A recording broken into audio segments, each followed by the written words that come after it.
ಮಂಡ್ಯ ಜಿಲ್ಲೆಯ ಪ್ರಮುಖ ತಾಲೂಕು ಕೇಂದ್ರವಾಗಿರುವ ಪಾಂಡವಪುರವು ಕರ್ನಾಟಕದ ಐತಿಹಾಸಿಕ, ಸಾಂಸ್ಕೃತಿಕ ಹಾಗೂ ಕೃಷಿ ಪರಂಪರೆಯ ಪ್ರತೀಕವಾಗಿದೆ. ಕಾವೇರಿ ನದಿಯ ಸಮೀಪವಿರುವ ಈ ಪ್ರದೇಶವು ತನ್ನ ನೈಸರ್ಗಿಕ ಸೌಂದರ್ಯ, ಐತಿಹಾಸಿಕ ಹಿನ್ನೆಲೆ ಮತ್ತು ಪುರಾಣ ಪ್ರಸಿದ್ಧ ಸ್ಥಳಗಳಿಗಾಗಿ ಹೆಸರುವಾಸಿಯಾಗಿದೆ. ಮೈಸೂರು ಮತ್ತು ಶ್ರೀರಂಗಪಟ್ಟಣದಂತಹ ಐತಿಹಾಸಿಕ ನಗರಗಳ ಸಮೀಪದಲ್ಲಿರುವ ಪಾಂಡವಪುರವು ಅನೇಕ ರಾಜವಂಶಗಳ ಆಳ್ವಿಕೆಗೆ ಸಾಕ್ಷಿಯಾಗಿದ್ದು, ಕಾಲಕ್ರಮೇಣ ಒಂದು ಪ್ರಮುಖ ಕೃಷಿ ಹಾಗೂ ಸಾಂಸ್ಕೃತಿಕ ಕೇಂದ್ರವಾಗಿ ಬೆಳೆದಿದೆ. ಪಾಂಡವಪುರದ ಸುತ್ತಮುತ್ತಲಿನ ಪ್ರದೇಶಗಳಲ್ಲಿ ಕಂಡುಬರುವ ಬೆಟ್ಟಗಳು, ಕೆರೆಗಳು ಮತ್ತು ಪ್ರಾಚೀನ ದೇವಾಲಯಗಳು ಈ ಭಾಗದ ವೈಭವಮಯ ಇತಿಹಾಸವನ್ನು ನೆನಪಿಸುತ್ತವೆ. ವಿಶೇಷವಾಗಿ ಕುಂತಿಬೆಟ್ಟ, ತೊನ್ನೂರು ಕೆರೆ ಮತ್ತು ಮೇಲುಕೋಟೆ ಮೊದಲಾದ ಸ್ಥಳಗಳು ಈ ಭಾಗದ ಐತಿಹಾಸಿಕ ಹಾಗೂ ಧಾರ್ಮಿಕ ಮಹತ್ವವನ್ನು ಹೆಚ್ಚಿಸಿವೆ. ಪಾಂಡವಪುರ ಎಂಬ ಹೆಸರಿನ ಮೂಲ ಮಹಾಭಾರತದ ಪುರಾಣ ಕಥೆಗಳೊಂದಿಗೆ ಸಂಬಂಧ ಹೊಂದಿದೆ. ಸ್ಥಳೀಯ ಜನಪದ ಕಥೆಗಳು ಮತ್ತು ಪುರಾಣಗಳ ಪ್ರಕಾರ, ಮಹಾಭಾರತದ ಪಾಂಡವರು ತಮ್ಮ ಅಜ್ಞಾತವಾಸದ ಅವಧಿಯಲ್ಲಿ ಈ ಪ್ರದೇಶದಲ್ಲಿ ಕೆಲಕಾಲ ನೆಲೆಸಿದ್ದರು ಎಂಬ ನಂಬಿಕೆಯಿದೆ. ಈ ಕಾರಣದಿಂದಲೇ ಈ ಪ್ರದೇಶಕ್ಕೆ ಪಾಂಡವರ ಊರು ಅಥವಾ ಪಾಂಡವಪುರ ಎಂಬ ಹೆಸರು ಬಂದಿತೆಂದು ಹೇಳಲಾಗುತ್ತದೆ. ಪಾಂಡವಪುರದ ಸಮೀಪದಲ್ಲಿರುವ ಪ್ರಸಿದ್ಧ ಕುಂತಿಬೆಟ್ಟ ಈ ಕಥೆಯೊಂದಿಗೆ ನಿಕಟವಾಗಿ ಸಂಬಂಧ ಹೊಂದಿದೆ. ಪಾಂಡವರ ತಾಯಿ ಕುಂತಿದೇವಿಯು ಈ ಬೆಟ್ಟದ ಪ್ರದೇಶದಲ್ಲಿ ವಾಸವಿದ್ದಳು ಎಂಬ ಸ್ಥಳೀಯ ನಂಬಿಕೆ ಜನಪ್ರಿಯವಾಗಿದೆ. ಕುಂತಿಬೆಟ್ಟ ಎಂಬ ಹೆಸರು ಇದೇ ಹಿನ್ನೆಲೆಯಿಂದ ಬಂದಿತೆಂದು ಹೇಳಲಾಗುತ್ತದೆ. ಸ್ಥಳೀಯ ಕಥೆಗಳ ಪ್ರಕಾರ ಪಾಂಡವರು ಅಜ್ಞಾತವಾಸದ ಸಮಯದಲ್ಲಿ ಈ ಪ್ರದೇಶದ ಬೆಟ್ಟಗಳಲ್ಲಿ ಆಶ್ರಯ ಪಡೆದಿದ್ದರು. ಬೆಟ್ಟಗಳ ಮಧ್ಯೆ ಇರುವ ಗುಹೆಗಳು ಮತ್ತು ಪ್ರಾಕೃತಿಕ ಶಿಲಾರಚನೆಗಳು ಪಾಂಡವರ ವಾಸಸ್ಥಳಗಳಾಗಿದ್ದವು ಎಂಬ ನಂಬಿಕೆ ಜನರಲ್ಲಿ ಇಂದಿಗೂ ಜೀವಂತವಾಗಿದೆ. ಐತಿಹಾಸಿಕ ದಾಖಲೆಗಳು ಈ ಕಥೆಗಳನ್ನು ದೃಢೀಕರಿಸದಿದ್ದರೂ, ಅವು ಈ ಪ್ರದೇಶದ ಸಾಂಸ್ಕೃತಿಕ ಗುರುತಿನ ಭಾಗವಾಗಿ ಉಳಿದಿವೆ. ಸುಮಾರು 16 ಶತಮಾನಗಳ ಹಿಂದೆ ಇಂದಿನ ಪಾಂಡವಪುರ ಪ್ರದೇಶವು ಕಾವೇರಿ ನದಿಯ ತೀರದಲ್ಲಿ ನೆಲೆಸಿದ್ದ ಹಸಿರುಮಯ ನೆಲೆಯಾಗಿತ್ತು. ಆಗ ದಕ್ಷಿಣ ಕರ್ನಾಟಕದ ಬಹುಭಾಗವನ್ನು ಪಶ್ಚಿಮ ಗಂಗಾ ರಾಜರು ಆಳುತ್ತಿದ್ದರು. ಕಾವೇರಿಯ ನೀರಿನಿಂದ ಸಮೃದ್ಧವಾಗಿದ್ದ ಈ ಪ್ರದೇಶವು ಗಂಗರ ಆಳ್ವಿಕೆಯಲ್ಲಿ ಕೃಷಿ, ಧರ್ಮ ಮತ್ತು ಸಂಸ್ಕೃತಿಯ ಪ್ರಮುಖ ಕೇಂದ್ರವಾಗಿ ಬೆಳೆಯತೊಡಗಿತು. ಗಂಗ ರಾಜರು ತಮ್ಮ ಪ್ರಜೆಗಳ ಜೀವನ ಸುಧಾರಣೆಗೆ ಹೆಚ್ಚಿನ ಮಹತ್ವ ನೀಡುತ್ತಿದ್ದರು. ಕಾವೇರಿ ನದಿಯ ನೀರನ್ನು ಸಮರ್ಪಕವಾಗಿ ಬಳಸಿಕೊಳ್ಳಲು ಕೆರೆಗಳು, ಕಟ್ಟೆಗಳು ಮತ್ತು ಕಾಲುವೆಗಳನ್ನು ನಿರ್ಮಿಸಿದರು. ಈ ನೀರಾವರಿ ವ್ಯವಸ್ಥೆಗಳ ನೆರವಿನಿಂದ ಹೊಲಗಳು ಸದಾ ಹಸಿರಾಗಿದ್ದು, ರೈತರು ಸಮೃದ್ಧ ಬೆಳೆಗಳನ್ನು ಬೆಳೆಯುತ್ತಿದ್ದರು. ಭತ್ತ, ರಾಗಿ ಮತ್ತು ಇತರ ಧಾನ್ಯಗಳ ಸಮೃದ್ಧ ಉತ್ಪಾದನೆಯಿಂದ ಪಾಂಡವಪುರ ಪ್ರದೇಶವು ರಾಜ್ಯದ ಪ್ರಮುಖ ಕೃಷಿ ಕೇಂದ್ರಗಳಲ್ಲಿ ಒಂದಾಯಿತು. ಕೃಷಿಯ ಜೊತೆಗೆ ಧಾರ್ಮಿಕ ಮತ್ತು ಸಾಂಸ್ಕೃತಿಕ ಚಟುವಟಿಕೆಗಳು ಅಭಿವೃದ್ಧಿಗೊಂಡವು. ಗಂಗರಾಜರು ಹಿಂದೂ ಹಾಗೂ ಜೈನ ಧರ್ಮಗಳಿಗೆ ಸಮಾನ ಗೌರವ ನೀಡುತ್ತಿದ್ದರು. ಅವರ ಆಶ್ರಯದಲ್ಲಿ ದೇವಾಲಯಗಳು, ಬಸದಿಗಳು ಮತ್ತು ಧಾರ್ಮಿಕ ಕೇಂದ್ರಗಳು ನಿರ್ಮಾಣಗೊಂಡವು. ಈ ದೇವಾಲಯಗಳು ಕೇವಲ ಪೂಜಾ ಸ್ಥಳಗಳಾಗಿರದೆ ಶಿಕ್ಷಣ, ಕಲೆ ಮತ್ತು ಸಾಹಿತ್ಯದ ಕೇಂದ್ರಗಳಾಗಿಯೂ ಕಾರ್ಯನಿರ್ವಹಿಸುತ್ತಿದ್ದವು. ದೂರದೂರಿನಿಂದ ಪಂಡಿತರು, ಸಾಧುಗಳು ಮತ್ತು ಭಕ್ತರು ಇಲ್ಲಿ ಆಗಮಿಸುತ್ತಿದ್ದರು. ಕಾವೇರಿ ಕಣಿವೆಯ ಮೂಲಕ ಸಾಗುತ್ತಿದ್ದ ವ್ಯಾಪಾರ ಮಾರ್ಗಗಳಿಂದ ಪಾಂಡವಪುರದ ವ್ಯಾಪಾರವು ಬೆಳವಣಿಗೆ ಕಂಡಿತು. ರೈತರು ಬೆಳೆದ ಧಾನ್ಯಗಳು ಮತ್ತು ಇತರ ಉತ್ಪನ್ನಗಳು ಸಮೀಪದ ಪಟ್ಟಣಗಳಿಗೆ ಸಾಗಿಸಲ್ಪಡುತ್ತಿದ್ದು, ಸ್ಥಳೀಯ ಆರ್ಥಿಕತೆ ಬಲವತ್ತಾಗುತ್ತಿತ್ತು. ಗ್ರಾಮಗಳು ಸಮೃದ್ಧಿಯಾಗಿ ಬೆಳೆಯುತ್ತಾ ಜನರ ಜೀವನಮಟ್ಟ ಸುಧಾರಿಸಿತು. ಗಂಗರ ಕಾಲದಲ್ಲಿ ಕಲೆ ಮತ್ತು ವಾಸ್ತುಶಿಲ್ಪವು ಉತ್ತುಂಗಕ್ಕೇರಿತು. ಕಲ್ಲಿನಲ್ಲಿ ನಿರ್ಮಿಸಲಾದ ದೇವಾಲಯಗಳು, ಶಿಲ್ಪಗಳು ಮತ್ತು ಶಾಸನಗಳು ಅವರ ಕಲಾಪ್ರೇಮವನ್ನು ಪ್ರತಿಬಿಂಬಿಸುತ್ತಿದ್ದವು. ಈ ಪರಂಪರೆಯ ಪ್ರಭಾವವನ್ನು ಇಂದಿಗೂ ಪಾಂಡವಪುರದ ಸುತ್ತಮುತ್ತಲಿನ ಕೆಲವು ಪ್ರಾಚೀನ ದೇವಾಲಯಗಳಲ್ಲಿ ಕಾಣಬಹುದು. ಕಾಲಕ್ರಮೇಣ ಗಂಗರ ಸಾಮ್ರಾಜ್ಯವು ಚೋಳರ ಪ್ರಭಾವಕ್ಕೆ ಒಳಗಾದರು. ಅವರು ಪಾಂಡವಪುರದಲ್ಲಿ ನಿರ್ಮಿಸಿದ ನೀರಾವರಿ ವ್ಯವಸ್ಥೆಗಳು, ಧಾರ್ಮಿಕ ಕೇಂದ್ರಗಳು ಮತ್ತು ಕೃಷಿ ಆಧಾರಿತ ಸಮಾಜವು ಈ ಪ್ರದೇಶದ ಭವಿಷ್ಯದ ಬೆಳವಣಿಗೆಗೆ ಗಟ್ಟಿಯಾದ ಅಡಿಪಾಯವಾಯಿತು. ಹೀಗೆ ಪಶ್ಚಿಮ ಗಂಗರ ಆಳ್ವಿಕೆಯು ಪಾಂಡವಪುರವನ್ನು ಕೇವಲ ಒಂದು ಗ್ರಾಮೀಣ ಪ್ರದೇಶವಲ್ಲ, ಸಮೃದ್ಧ ಕೃಷಿ, ಧರ್ಮ ಮತ್ತು ಸಂಸ್ಕೃತಿಯ ನಾಡಾಗಿ ರೂಪಿಸಿತು. ಇಂದಿಗೂ ಪಾಂಡವಪುರದ ಇತಿಹಾಸದಲ್ಲಿ ಗಂಗರ ಕೊಡುಗೆ ಸುವರ್ಣ ಅಧ್ಯಾಯವಾಗಿ ನೆನಪಾಗುತ್ತದೆ. ಪಶ್ಚಿಮ ಗಂಗರ ಆಳ್ವಿಕೆಯ ನಂತರ ಕ್ರಿ.ಶ. 10ನೇ ಶತಮಾನದ ಅಂತ್ಯದ ವೇಳೆಗೆ ದಕ್ಷಿಣ ಭಾರತದ ಪ್ರಬಲ ಸಾಮ್ರಾಜ್ಯವಾದ ಚೋಳರು ತಮ್ಮ ಪ್ರಭಾವವನ್ನು ಕರ್ನಾಟಕದ ಕಾವೇರಿ ಕಣಿವೆಯವರೆಗೆ ವಿಸ್ತರಿಸಿದರು. ಈ ಸಮಯದಲ್ಲಿ ಪಾಂಡವಪುರ ಪ್ರದೇಶವು ಚೋಳರ ಆಡಳಿತಕ್ಕೆ ಒಳಪಟ್ಟಿತು. ತಮ್ಮ ಶಕ್ತಿ, ಸಂಘಟಿತ ಆಡಳಿತ ಮತ್ತು ಸಾಂಸ್ಕೃತಿಕ ಸಾಧನೆಗಳಿಗೆ ಪ್ರಸಿದ್ಧರಾಗಿದ್ದ ಚೋಳರು ಪಾಂಡವಪುರದ ಅಭಿವೃದ್ಧಿಯಲ್ಲಿಯೂ ಮಹತ್ವದ ಪಾತ್ರ ವಹಿಸಿದರು. ಚೋಳ ಸಾಮ್ರಾಜ್ಯದ ಅರಸರು ಕೃಷಿ ಮತ್ತು ವ್ಯಾಪಾರದ ಮಹತ್ವವನ್ನು ಚೆನ್ನಾಗಿ ಅರಿತಿದ್ದರು. ಕಾವೇರಿ ನದಿಯ ಸಮೀಪವಿರುವ ಪಾಂಡವಪುರದ ಫಲವತ್ತಾದ ಭೂಮಿಯನ್ನು ಅವರು ಕೃಷಿ ಉತ್ಪಾದನೆಗೆ ಬಳಸಿಕೊಂಡರು. ಈಗಾಗಲೇ ಅಸ್ತಿತ್ವದಲ್ಲಿದ್ದ ಕೆರೆಗಳು ಮತ್ತು ನೀರಾವರಿ ವ್ಯವಸ್ಥೆಗಳನ್ನು ದುರಸ್ತಿ ಮಾಡಿ ಮತ್ತಷ್ಟು ಅಭಿವೃದ್ಧಿಪಡಿಸಿದರು. ಇದರಿಂದ ಭತ್ತ ಮತ್ತು ಇತರ ಬೆಳೆಗಳ ಉತ್ಪಾದನೆ ಹೆಚ್ಚಾಗಿ ಈ ಪ್ರದೇಶವು ಆರ್ಥಿಕವಾಗಿ ಮತ್ತಷ್ಟು ಸಮೃದ್ಧಿಯತ್ತ ಸಾಗಿತು. ಚೋಳರ ಕಾಲದಲ್ಲಿ ದೇವಾಲಯಗಳು ಕೇವಲ ಧಾರ್ಮಿಕ ಕೇಂದ್ರಗಳಾಗಿರದೆ ಸಮಾಜದ ಸಾಂಸ್ಕೃತಿಕ ಮತ್ತು ಆರ್ಥಿಕ ಚಟುವಟಿಕೆಗಳ ಕೇಂದ್ರಗಳಾಗಿದ್ದವು. ಪಾಂಡವಪುರ ಮತ್ತು ಅದರ ಸುತ್ತಮುತ್ತಲಿನ ಪ್ರದೇಶಗಳಲ್ಲಿ ಅನೇಕ ದೇವಾಲಯಗಳಿಗೆ ಭೂದಾನ, ಧನಸಹಾಯ ಮತ್ತು ಆಡಳಿತಾತ್ಮಕ ಬೆಂಬಲ ನೀಡಲಾಯಿತು. ದೇವಾಲಯಗಳು ಶಿಕ್ಷಣ, ಕಲೆ, ಸಂಗೀತ ಮತ್ತು ಸಾಹಿತ್ಯದ ಬೆಳವಣಿಗೆಗೆ ಉತ್ತೇಜನ ನೀಡಿದವು.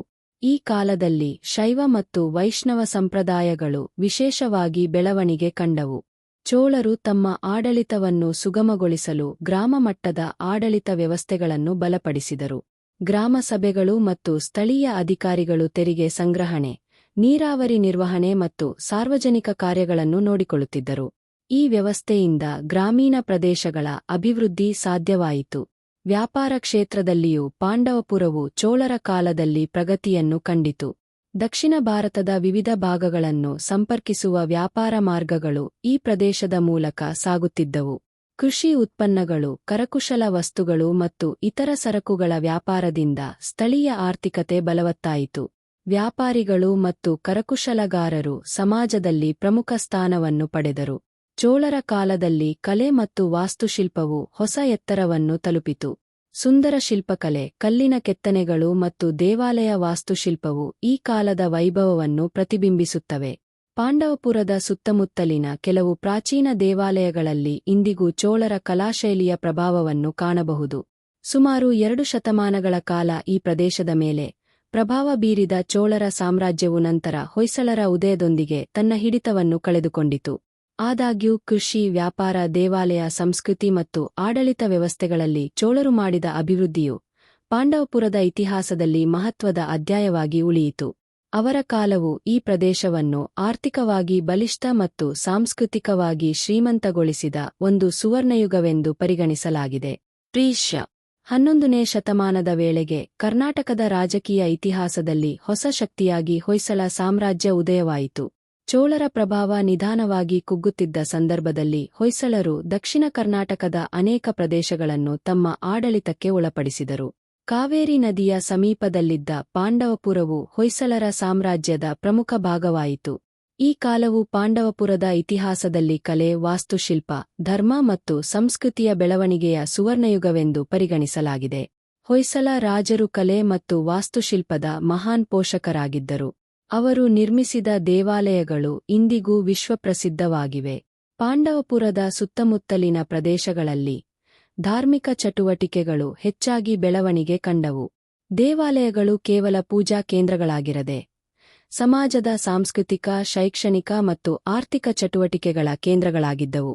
ದೇವಾಲಯಗಳ ಸುತ್ತ ಗ್ರಾಮಗಳು ಬೆಳೆಯುತ್ತಿದ್ದವು ಮತ್ತು ಜನಜೀವನವು ಅವುಗಳ ಸುತ್ತಲೇ ಚಲಿಸುತ್ತಿತ್ತು. ಈ ಅವಧಿಯಲ್ಲಿ ವೈಷ್ಣವ, ಶೈವ ಮತ್ತು ಜೈನ ಧರ್ಮಗಳಿಗೆ ರಾಜಾಶ್ರಯ ದೊರಕಿತು. ಪಂಡಿತರು, ಕವಿಗಳು, ಶಿಲ್ಪಿಗಳು ಮತ್ತು ಧಾರ್ಮಿಕ ಗುರುಗಳು ರಾಜರಿಂದ ಗೌರವಿಸಲ್ಪಟ್ಟರು. ಪಾಂಡವಪುರದ ಸಮೀಪದ ಮೇಲುಕೋಟೆ ಪ್ರದೇಶವು ಈ ಕಾಲದಲ್ಲಿ ಪ್ರಮುಖ ಧಾರ್ಮಿಕ ಕೇಂದ್ರವಾಗಿ ಬೆಳೆಯತೊಡಗಿತು.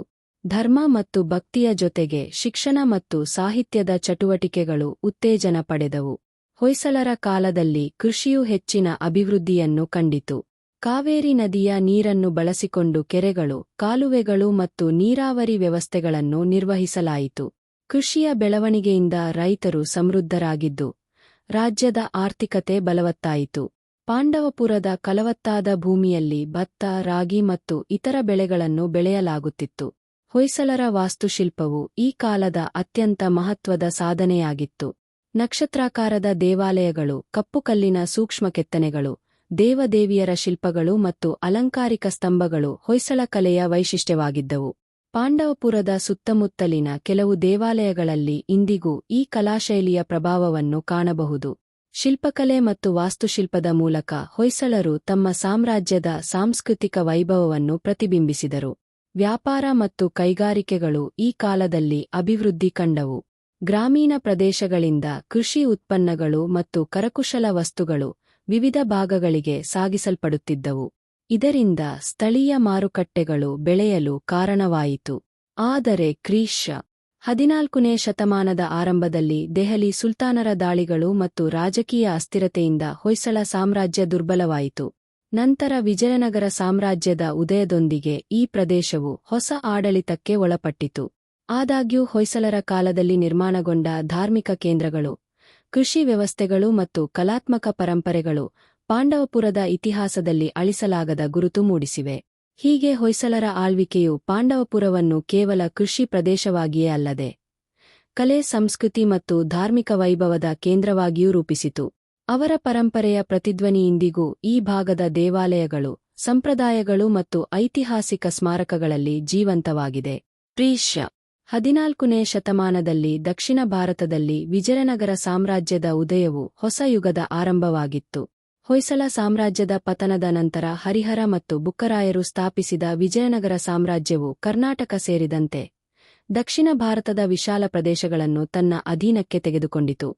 ಈ ಸಂದರ್ಭದಲ್ಲಿ ಕಾವೇರಿ ಕಣಿವೆಯಲ್ಲಿದ್ದ ಪಾಂಡವಪುರವು ವಿಜಯನಗರ ಅರಸರ ಆಡಳಿತಕ್ಕೆ ಒಳಪಟ್ಟಿತು. ಅವರ ಆಳ್ವಿಕೆಯು ಈ ಪ್ರದೇಶದ ಕೃಷಿ, ವ್ಯಾಪಾರ ಮತ್ತು ಆಡಳಿತ ವ್ಯವಸ್ಥೆಗಳ ಅಭಿವೃದ್ಧಿಗೆ ಹೊಸ ಚೈತನ್ಯ ನೀಡಿತು. ಪಾಂಡವಪುರವು ಕಾವೇರಿ ನದಿಯ ಸಮೀಪದಲ್ಲಿದ್ದ ಕಾರಣ ವಿಜಯನಗರ ಅರಸರು ಈ ಪ್ರದೇಶದ ಕೃಷಿ ಅಭಿವೃದ್ಧಿಗೆ ವಿಶೇಷ ಗಮನ ಹರಿಸಿದರು. ಈಗಾಗಲೇ ಅಸ್ತಿತ್ವದಲ್ಲಿದ್ದ ಕೆರೆಗಳು, ಕಟ್ಟೆಗಳು ಮತ್ತು ಕಾಲುವೆಗಳನ್ನು ದುರಸ್ತಿ ಮಾಡಿ ವಿಸ್ತರಿಸಲಾಯಿತು. ನೀರಾವರಿ ವ್ಯವಸ್ಥೆಗಳನ್ನು ಸುಧಾರಿಸುವ ಮೂಲಕ ಕೃಷಿ ಉತ್ಪಾದನೆಯನ್ನು ಹೆಚ್ಚಿಸಲಾಯಿತು. ಕಾವೇರಿಯ ನೀರಿನಿಂದ ಸಮೃದ್ಧವಾದ ಈ ಪ್ರದೇಶದಲ್ಲಿ ಭತ್ತ, ರಾಗಿ, ಜೋಳ ಮತ್ತು ಇತರ ಬೆಳೆಗಳು ಉತ್ತಮವಾಗಿ ಬೆಳೆಯತೊಡಗಿದವು. ಕೃಷಿಯ ಅಭಿವೃದ್ಧಿಯಿಂದ ರೈತರ ಜೀವನ ಸುಧಾರಿಸಿತು ಮತ್ತು ರಾಜ್ಯದ ಆದಾಯವೂ ಹೆಚ್ಚಾಯಿತು. ವಿಜಯನಗರ ಅರಸರು ಆಡಳಿತದಲ್ಲಿ ಅತ್ಯಂತ ಸಂಘಟಿತರಾಗಿದ್ದರು.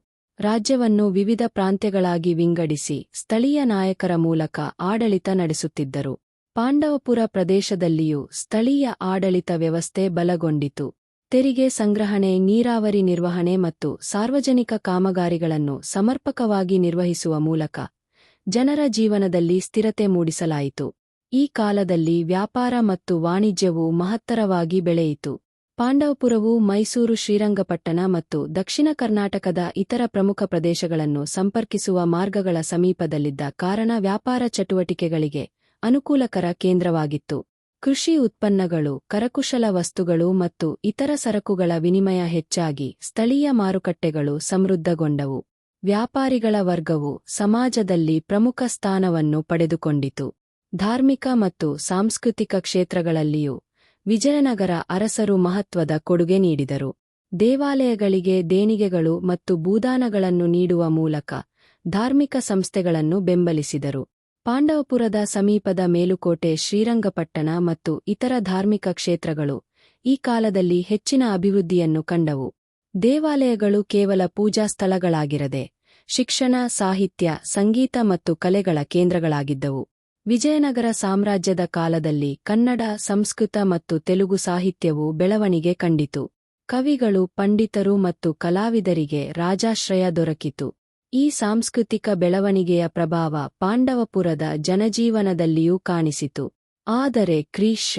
1565ರಲ್ಲಿ ನಡೆದ ಬ್ಯಾಟಲ್ ಆಫ್ ತಾಲಿಕೋಟಾ ಯುದ್ಧದ ನಂತರ ವಿಜಯನಗರ ಸಾಮ್ರಾಜ್ಯವು ದುರ್ಬಲವಾಯಿತು. ಇದರ ಪರಿಣಾಮವಾಗಿ ಪಾಂಡವಪುರ ಸೇರಿದಂತೆ ಅನೇಕ ಪ್ರದೇಶಗಳಲ್ಲಿ ರಾಜಕೀಯ ಬದಲಾವಣೆಗಳು ಆರಂಭವಾದವು. ನಂತರ ಈ ಪ್ರದೇಶವು ಮೈಸೂರು ಒಡೆಯರ ಪ್ರಭಾವಕ್ಕೆ ಒಳಪಟ್ಟಿತು. ಹೀಗೆ ವಿಜಯನಗರ ಅರಸರ ಆಳ್ವಿಕೆಯು ಪಾಂಡವಪುರದ ಇತಿಹಾಸದಲ್ಲಿ ಸಮೃದ್ಧಿ ಮತ್ತು ಸ್ಥಿರತೆಯ ಕಾಲವಾಗಿತ್ತು. ಕೃಷಿ, ನೀರಾವರಿ, ವ್ಯಾಪಾರ, ಧಾರ್ಮಿಕ ಚಟುವಟಿಕೆಗಳು ಮತ್ತು ಆಡಳಿತ ವ್ಯವಸ್ಥೆಗಳ ಅಭಿವೃದ್ಧಿಯ ಮೂಲಕ ಈ ಪ್ರದೇಶವು ಮತ್ತಷ್ಟು ಪ್ರಗತಿಯನ್ನು ಸಾಧಿಸಿತು. ವಿಜಯನಗರ ಸಾಮ್ರಾಜ್ಯದ ಪರಂಪರೆ ಇಂದಿಗೂ ಪಾಂಡವಪುರದ ಸಾಂಸ್ಕೃತಿಕ ಮತ್ತು ಐತಿಹಾಸಿಕ ನೆನಪುಗಳಲ್ಲಿ ಜೀವಂತವಾಗಿದೆ. ವಿಜಯನಗರ ಸಾಮ್ರಾಜ್ಯದ ಪ್ರಭಾವ ಕ್ಷೀಣಿಸಿದ ನಂತರ ದಕ್ಷಿಣ ಕರ್ನಾಟಕದಲ್ಲಿ ಮೈಸೂರು ಒಡೆಯರ ಶಕ್ತಿ ಕ್ರಮೇಣ ಬೆಳೆಯತೊಡಗಿತು. ಕ್ರಿ.ಶ.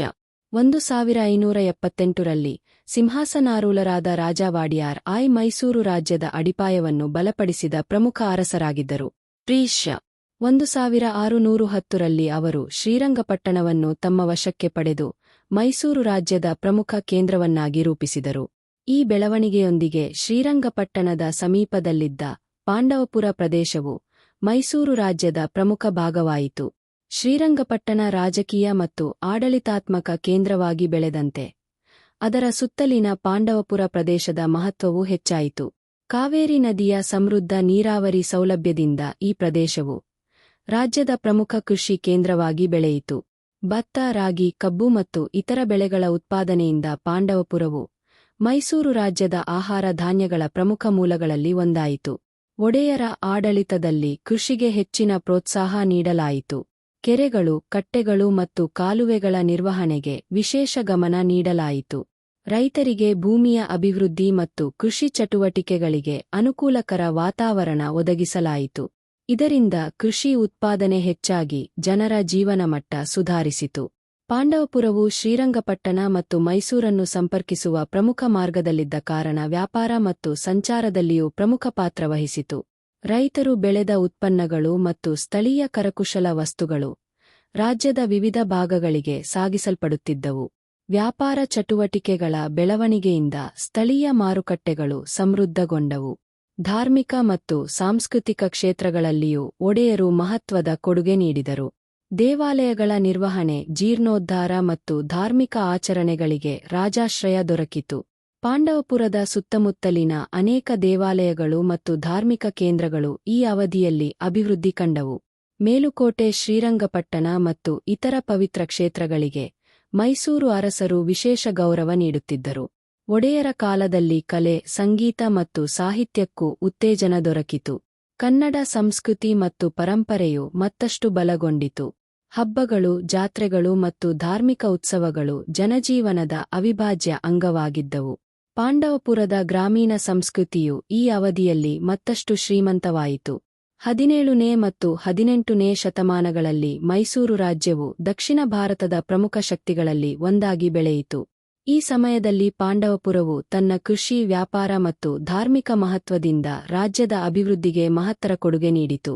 ನಂತರ ಹೈದರ್ ಅಲಿ ಮತ್ತು ಟಿಪ್ಪು ಸುಲ್ತಾನರ ಉದಯದೊಂದಿಗೆ ಮೈಸೂರು ರಾಜ್ಯದ ಆಡಳಿತದಲ್ಲಿ ಬದಲಾವಣೆಗಳು ಸಂಭವಿಸಿದರು. ಒಡೆಯರ ಕಾಲದಲ್ಲಿ ನಿರ್ಮಾಣಗೊಂಡ ಆಡಳಿತಾತ್ಮಕ ಮತ್ತು ಆರ್ಥಿಕ ಅಡಿಪಾಯವು ಮುಂದಿನ ಬೆಳವಣಿಗೆಗಳಿಗೆ ದಾರಿಯಾಯಿತು. ಹೀಗೆ ಮೈಸೂರು ಒಡೆಯರ ಆಳ್ವಿಕೆಯು ಪಾಂಡವಪುರವನ್ನು ಕಾವೇರಿ ಕಣಿವೆಯ ಸಮೃದ್ಧ ಕೃಷಿ ಪ್ರದೇಶವಾಗಿ, ಧಾರ್ಮಿಕ ಕೇಂದ್ರವಾಗಿ ಮತ್ತು ಮೈಸೂರು ರಾಜ್ಯದ ಪ್ರಮುಖ ಭಾಗವಾಗಿ ರೂಪಿಸಿತು. ಈ ಅವಧಿಯು ಪಾಂಡವಪುರದ ಇತಿಹಾಸದಲ್ಲಿ ಸ್ಥಿರತೆ, ಸಮೃದ್ಧಿ ಮತ್ತು ಸಾಂಸ್ಕೃತಿಕ ಬೆಳವಣಿಗೆಯ ಮಹತ್ವದ ಅಧ್ಯಾಯವಾಗಿದೆ. 18ನೇ ಶತಮಾನದ ಮಧ್ಯಭಾಗದಲ್ಲಿ ಮೈಸೂರು ರಾಜ್ಯದ ಇತಿಹಾಸವು ಹೊಸ ತಿರುವು ಪಡೆಯಿತು. ಮೈಸೂರು ಒಡೆಯರ ಆಡಳಿತದ ನಡುವೆ ಸೈನಿಕ ನಾಯಕನಾಗಿ ಹೊರಹೊಮ್ಮಿದ ಹೈದರ್ ಅಲಿ ಕ್ರಮೇಣ ರಾಜ್ಯದ ನಿಜವಾದ ಆಡಳಿತಗಾರನಾದನು. ನಂತರ ಅವನ ಪುತ್ರ ಟಿಪ್ಪು ಸುಲ್ತಾನ್ ಮೈಸೂರು ಸಾಮ್ರಾಜ್ಯವನ್ನು ಮತ್ತಷ್ಟು ಬಲಿಷ್ಠಗೊಳಿಸಿದನು. ಕ್ರಿ.ಶ. 1761 ರಿಂದ 1799 ರವರೆಗೆ ನಡೆದ ಈ ಅವಧಿಯು ಪಾಂಡವಪುರ ಸೇರಿದಂತೆ ಇಡೀ ಕಾವೇರಿ ಕಣಿವೆಯ ಇತಿಹಾಸದಲ್ಲಿ ಮಹತ್ವದ ಅಧ್ಯಾಯವಾಗಿದೆ. ಆ ಸಮಯದಲ್ಲಿ ಶ್ರೀರಂಗಪಟ್ಟಣ ಮೈಸೂರು ಸಾಮ್ರಾಜ್ಯದ ರಾಜಧಾನಿಯಾಗಿತ್ತು. ಪಾಂಡವಪುರವು ಶ್ರೀರಂಗಪಟ್ಟಣದಿಂದ ಕೆಲವೇ ಕಿಲೋಮೀಟರ್ ದೂರದಲ್ಲಿದ್ದ ಕಾರಣ ಸೈನಿಕ, ಆಡಳಿತಾತ್ಮಕ ಮತ್ತು ಆರ್ಥಿಕ ದೃಷ್ಟಿಯಿಂದ ವಿಶೇಷ ಮಹತ್ವವನ್ನು ಪಡೆದುಕೊಂಡಿತು. ರಾಜಧಾನಿಗೆ ಹೋಗುವ ಪ್ರಮುಖ ಮಾರ್ಗಗಳು ಈ ಪ್ರದೇಶದ ಮೂಲಕ ಸಾಗುತ್ತಿದ್ದವು. ಇದರಿಂದ ಪಾಂಡವಪುರವು ರಾಜ್ಯದ ಪ್ರಮುಖ ಸಂಪರ್ಕ ಕೇಂದ್ರವಾಗಿ ಬೆಳೆಯಿತು. ಹೈದರ್ ಅಲಿಯು ತನ್ನ ಸಾಮ್ರಾಜ್ಯದ ಭದ್ರತೆಗೆ ಹೆಚ್ಚಿನ ಆದ್ಯತೆ ನೀಡಿದನು. ಶ್ರೀರಂಗಪಟ್ಟಣದ ಸುತ್ತಮುತ್ತಲಿನ ಪ್ರದೇಶಗಳಲ್ಲಿ ಸೇನಾ ಚಟುವಟಿಕೆಗಳನ್ನು ಬಲಪಡಿಸಲಾಯಿತು. ಪಾಂಡವಪುರದ ಮೂಲಕ ಸಾಗುವ ರಸ್ತೆಗಳನ್ನು ಸುಧಾರಿಸಿ ಸೇನೆಯ ಸಂಚಾರಕ್ಕೆ ಅನುಕೂಲವಾಗುವಂತೆ ಮಾಡಲಾಯಿತು.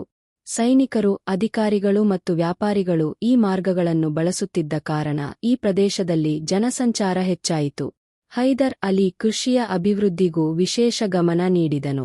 ಕಾವೇರಿ ನದಿಯ ನೀರನ್ನು ಸಮರ್ಪಕವಾಗಿ ಬಳಸಿಕೊಳ್ಳಲು ಕೆರೆಗಳು, ಕಟ್ಟೆಗಳು ಮತ್ತು ಕಾಲುವೆಗಳ ನಿರ್ವಹಣೆಯನ್ನು ಮುಂದುವರಿಸಲಾಯಿತು. ಕೃಷಿ ಉತ್ಪಾದನೆ ರಾಜ್ಯದ ಆದಾಯದ ಪ್ರಮುಖ ಮೂಲವಾಗಿದ್ದರಿಂದ ರೈತರಿಗೆ ರಕ್ಷಣೆ ಮತ್ತು ಬೆಂಬಲ ನೀಡಲಾಯಿತು. ಪಾಂಡವಪುರದ ಫಲವತ್ತಾದ ಭೂಮಿಯಲ್ಲಿ ಭತ್ತ, ರಾಗಿ, ಕಬ್ಬು ಮತ್ತು ಇತರ ಬೆಳೆಗಳು ಸಮೃದ್ಧವಾಗಿ ಬೆಳೆಯುತ್ತಿದ್ದವು. 1782 ರಲ್ಲಿ ಹೈದರ್ ಅಲಿಯ ನಿಧನದ ನಂತರ ಅವನ ಪುತ್ರ ಟಿಪ್ಪು ಸುಲ್ತಾನ್ ಆಡಳಿತದ ಹೊಣೆ ಹೊತ್ತನು. ಟಿಪ್ಪು ಸುಲ್ತಾನ್ ದೂರದೃಷ್ಟಿಯ ಆಡಳಿತಗಾರನಾಗಿದ್ದು, ಕೃಷಿ, ವ್ಯಾಪಾರ ಮತ್ತು ಕೈಗಾರಿಕೆಗಳ ಅಭಿವೃದ್ಧಿಗೆ ಮಹತ್ವ ನೀಡಿದನು. ಪಾಂಡವಪುರ ಪ್ರದೇಶದಲ್ಲಿಯೂ ಕೃಷಿ ಉತ್ಪಾದನೆ ಹೆಚ್ಚಿಸಲು ಹಲವು ಕ್ರಮಗಳನ್ನು ಕೈಗೊಳ್ಳಲಾಯಿತು.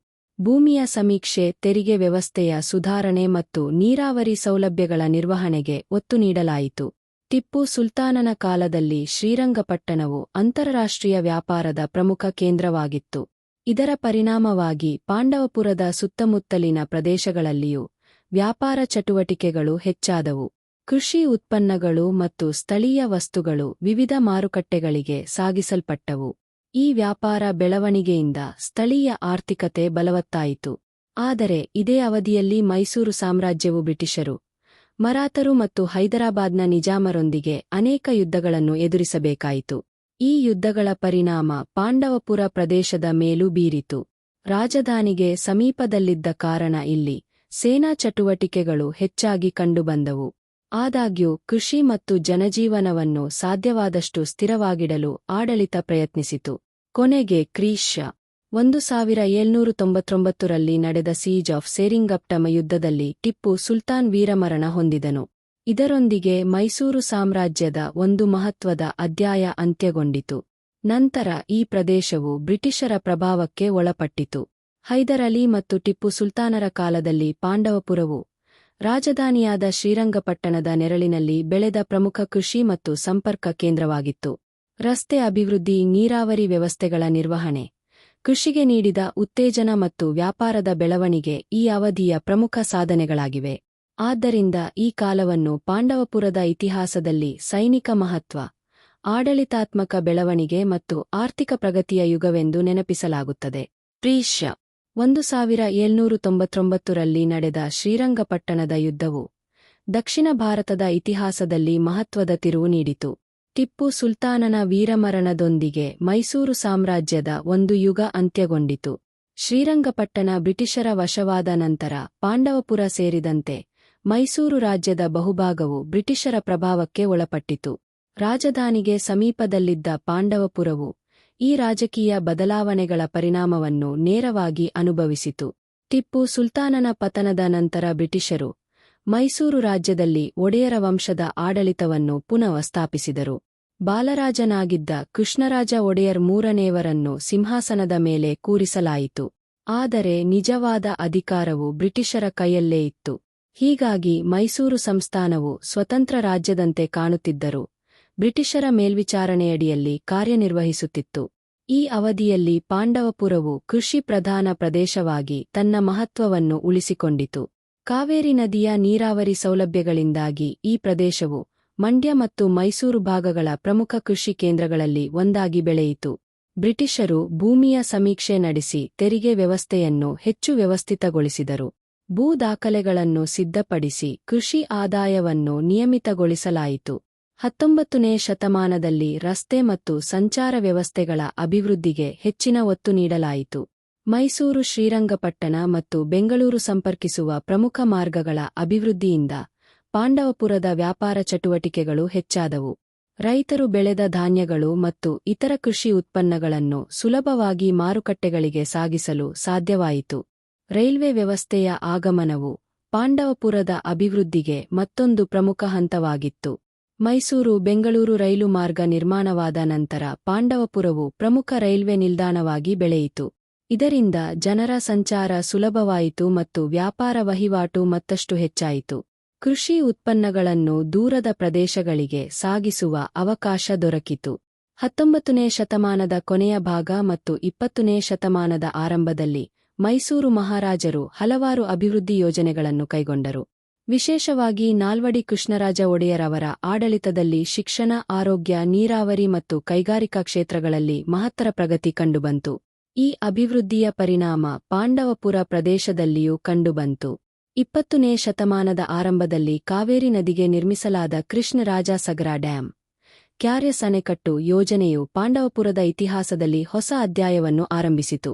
ಅಣೆಕಟ್ಟಿನ ನೀರಾವರಿ ಸೌಲಭ್ಯಗಳಿಂದ ಕೃಷಿ ಉತ್ಪಾದನೆ ಬಹಳಷ್ಟು ಹೆಚ್ಚಾಯಿತು.